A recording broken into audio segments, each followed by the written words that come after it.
রাসেল ভাই পরে নিয়ে সবাই চিন্তিত হয়ে গিয়েছে, অথচ খালি নামের খেলা। এটা নতুন কোনো সাপ এমন না। যারা ক্ষেত খামারিতে কাজ করে, মেডিকেলে ডাক্তারি করে, জিজ্ঞেস করে দেখেন, ভাই চন্দ্রবোরা চিনো কি না? বলবে হ্যাঁ চন্দ্রবোরা তো চিনি, কত মেরেছি, কত দেখেছি।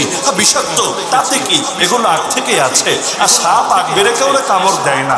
সাপ তো আরো সতর্ক করে, ফসফস করে, তুই ভাগ, তাড়াতাড়ি ভাগ। যখন ঠেকায় পড়ে, কামড় একটা দিয়ে বসে। ঠেকায় পড়লো তো আপনিও কামড় মারেন, ঠেকায় বললো তো পিঁপড়াও কামড় মারে। তো সাপ বেচারা কি দোষ করেছে? রিস্ক অনুভব করলে কামড় তো একটা দিবেই। তো চন্দ্রবড় তো আছে আগ থেকেই। এখন মিডিয়া বাংলাটার এখানে ইংলিশ করে দিয়েছে। যেমন সুদ খায়, শুনতে খারাপ লাগে। ইন্টারেস্ট খায়, এটা শুনতে ভালোই লাগে। ছেলেটা মদ খায়, শুনলেই মেজাজটা গরম হয়। ছেলের সব ঠিক আছে, হালকা পাতলা ড্রিঙ্কস করে, শুনলেই আলাদা মজা লাগে। মেয়েটা হলো বেপরদা, বেহায়া, বেলজ্জা, শুনলে তো একেবারে রক্তে তেলে বেগুনে জ্বলে